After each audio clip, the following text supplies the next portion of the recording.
Місцеві новини на Радіо Респект. Вітаю! У студії новин на Радіо Респект працює Віктор Терещук.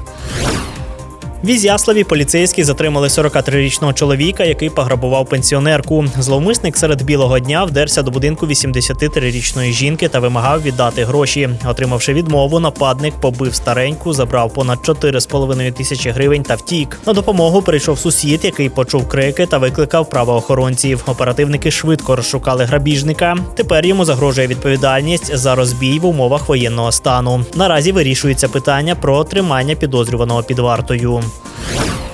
У жителя Рівненського району поліцейські виявили черговий схрон зі зброєю. Під час обшуку в автомобілі 41-річного підозрюваного знайшли цілий арсенал – кулемет, гранатомет, гранати та понад 400 набоїв. Нагадаю, що чоловіка із села Колодинка затримали наприкінці січня. Тоді у нього вдома вилучили зброю, а самого власника відправили під варту. Зараз правоохоронці з'ясовують, звідки у чоловіка такий запас озброєння та хто ще може бути причетний до постачання. Усе вилучене відправили на експертизу.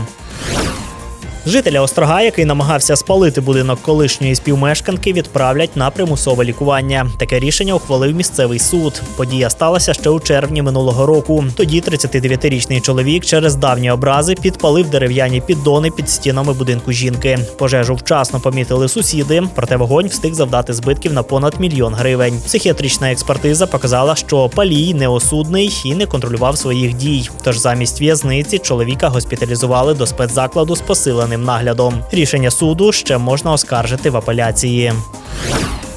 На Рівненщині викрили директора заводу, який незаконно видобував супісок. За даними слідства, керівник підприємства разом зі спільниками організував нелегальний кар'єр поблизу села Городок. Копалини видобували на сільськогосподарській ділянці без жодних дозволів, залучивши спецтехніку. Загальні збитки державі оцінюють у понад 1,5 мільйона гривень. Посадовцю вже повідомили про підозру. Йому загрожує до 6 років позбавлення волі. Зараз правоохоронці встановлюють інших осіб, які можуть бути причетні до цієї схеми.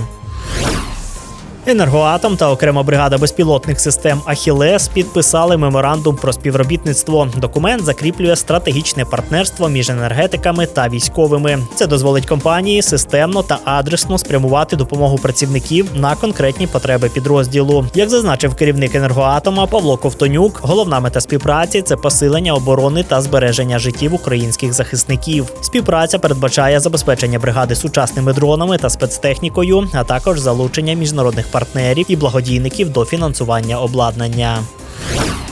На Рівненщині запустили новий сервіс податкового супроводу для учасників програми «Власна справа». Відтепер підприємці, які оформлюють державні гранти, матимуть постійну підтримку фахівців – від консультацій щодо вибору системи оподаткування до допомоги зі звітністю та касовими апаратами. Як зазначають у Рівненській облдержадміністрації, такий підхід допоможе бізнесу швидше адаптуватися та уникнути помилок у роботі з податковою. Окрім очних консультацій, у Рівному на вулиці Відінській для грантоотримувачів проводитимуть онлайн-курси з основ обліку. Нагадаю, що Рівненщина є одним із лідерів програми «Власна справа». В області вже видали понад 5000 грантів та створили 4000 нових робочих місць.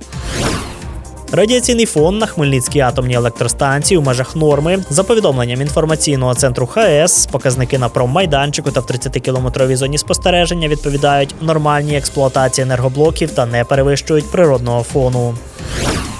Це всі новини на цю мить. У студії Радіо Респект для вас працював Віктор Терещук. Не перемикайте, залишайтеся разом з нами. Ви на правильній хвилі.